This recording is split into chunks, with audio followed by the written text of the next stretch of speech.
சிறிய நாடுகள் இருக்கு. ஆனா நம்ம விட சிறிய நாடுகளாக இருக்கக்கூடிய பல நாடுகள் அறிவியல்லையும் வந்து மிகப்பெரிய புரட்சி வந்து செஞ்சாங்க. இந்திய பூமிக்கு வெளியில அப்படின்னு பார்த்தோம்னாக்க விண்வெளியில ஒரு சாதனை பண்றதுக்கு பல நாடுகளும் வந்து போட்டி போட்டு இருக்கு. பெரிய அந்நிய நாட்டோட நிதியை வந்து பணத்தை வந்து நம்ம எப்படி இந்தியாவை கொண்டு வர்றோமோ, எவ்வளவு பணம் வெளிநாட்டு பணம் வந்து இந்தியாவில் இருக்கோ, எவ்வளவு தங்கம் வந்து நம்மகிட்ட இந்தியாவில் இருக்கோ, அவ்வளவுக்கு வந்து நம்ம நாடு வந்து வளர்ந்த நாடாக மாறும் அப்படிங்கிறது நம்ம பொருளாதாரத்துல மாறுறது, அறிவுல மாறுறது, இலக்கியத்துல மாறுறது, இதெல்லாம் தாண்டி அறிவியல்ல மாறும். அது எப்படி உலகத்துக்கு நிரூபிக்கிறது? நான் பெரிய வந்து சயின்டிஸ்ட் இருக்கேன், நிறைய வந்து சாதனைகள் படைக்கிறேன் அப்படிங்கிறது எப்படி உலகத்துக்கு நம்ம நிரூபிக்கணும்னாக்க, உலகம் ஃபுல்லா செய்யற யாராலையும் செய்ய முடியாத வேலையை நம்ம செஞ்சு காமிக்கணும். 1954ல 57ல வந்து ரஷ்யால வந்து விண்வெளி வந்து முதல்ல ஸ்பேஸ்க்கு போறாங்க. அதுக்கப்புறம் 75ல வந்து அமெரிக்கா வந்து ஸ்பேஸ்க்கு போச்சு. இப்படி பார்த்தோம்னாக்க விண்வெளியோட வரலாற்றுல இங்க இருந்து நம்ம விண்வெளியில செல்லக்கூடிய ஒரு விமானத்தை, ஒரு வாகனத்தை வந்து இயக்கணும். அந்த திறமை யார்கிட்ட இருந்து பார்க்கலாம். அது போல வந்துட்டு இருந்த காலத்துல தான் இந்தியாவும் வந்து ரொம்ப பின்னாட்கள்ல வந்து இந்தியா வந்து விண்வெளிக்கு வந்து ஆரியப்பட்டா அப்படிங்கிற ஒரு செயற்கைக்கோள் வந்து அனுப்புறாங்க. அதுக்கப்புறம் இந்த செயற்கைக்கோளோட வரலாற்றுல நிறைய சாதனைகள் வந்து இந்தியா படிச்சுட்டு வந்தா கூட உலக நாடுகளோட போட்டி போட அந்த ஒரு முடியாத ஒரு நிலை இருந்துச்சு. அதெல்லாம் உழைச்சி எரிஞ்ச ஒரு தினம் தான் வந்து இன்னைக்கு வந்து ஆகஸ்ட் வந்து 23.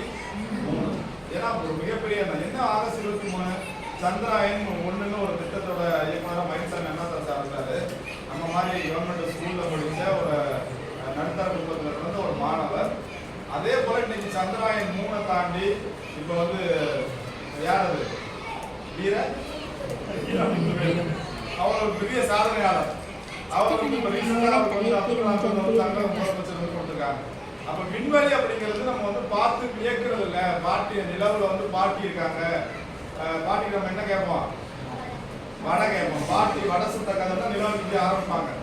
அது மாறி அப்புறம் கிரகணத்தில் இருக்கக்கூடிய சிக்கல்லாம் சொல்லி இருந்த நம்மளை வந்து நிலவுக்கே நம்ம போக முடியும்னு கொண்டு போய் உட்கார வச்சாங்கல்ல.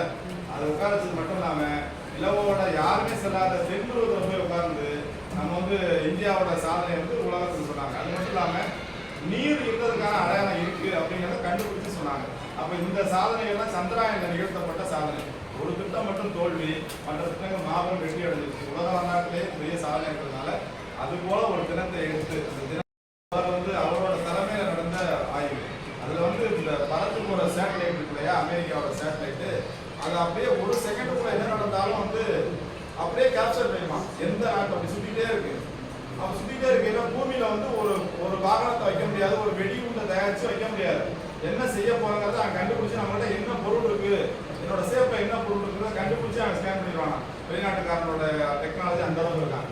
அப்ப அப்துல் கலாம் என்ன பண்ணாரா, அந்த பாலைவனத்துல வந்து அப்படியே செட்டா போட்டாங்களாம். இந்த மிலிட்ரி போய் தங்குற மாதிரி குடில் அமைச்சு ஒவ்வொரு மைக்ரோ செகண்டுக்கு ஒரு முறை வந்து ஒவ்வொரு செட்ல இருந்து செட் வந்து அந்த பாவம் மாத்திக்கிட்டே போனாங்க. இடத்த மாத்தினாலும் சொல்லுவாங்க.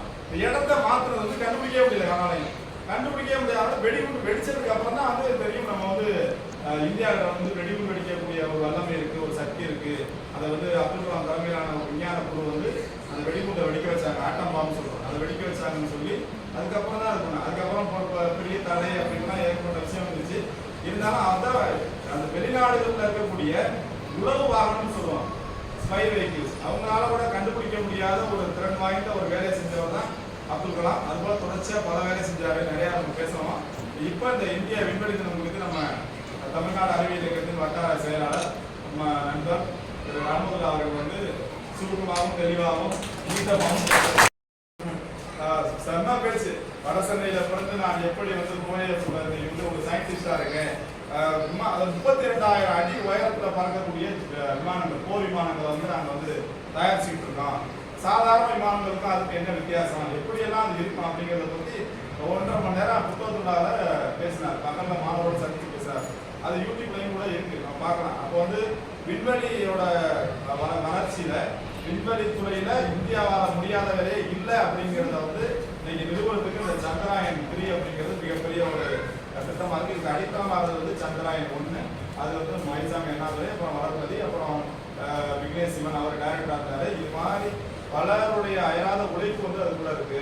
நிறைய ஜெட்ல விண்வெளியில விண்வெளி ஓடம் தயாரிக்கிறதுல, விண்வெளிக்கு மனிதனை போயிட்டு வர்றதுல, நாய் அனுப்புறது மற்றதுக்கு போயிட்டு வர்றதுல, நீல் ஆம்ஸ்ட்ராங் பிறகு இவ்வளவு சாதனையை வேற வேற நாடுகள் செஞ்சாலும் அது இந்தியா இன்னைக்கு பெரிய ஒரு வளர்ந்த நாடாக அது வந்து இருக்கு. எனவே நாம வந்து என்ன லேர்ன் பண்ணிக்கிறோம்னா, கிராமப்புறத்தில் படித்தா சாதிக்க முடியாது, வந்து மெட்ரிக்ல படிச்சா வெளியில படிச்சாதான் சாதிக்க முடியும் அப்படிங்கிறத எதுவுமே இல்லை.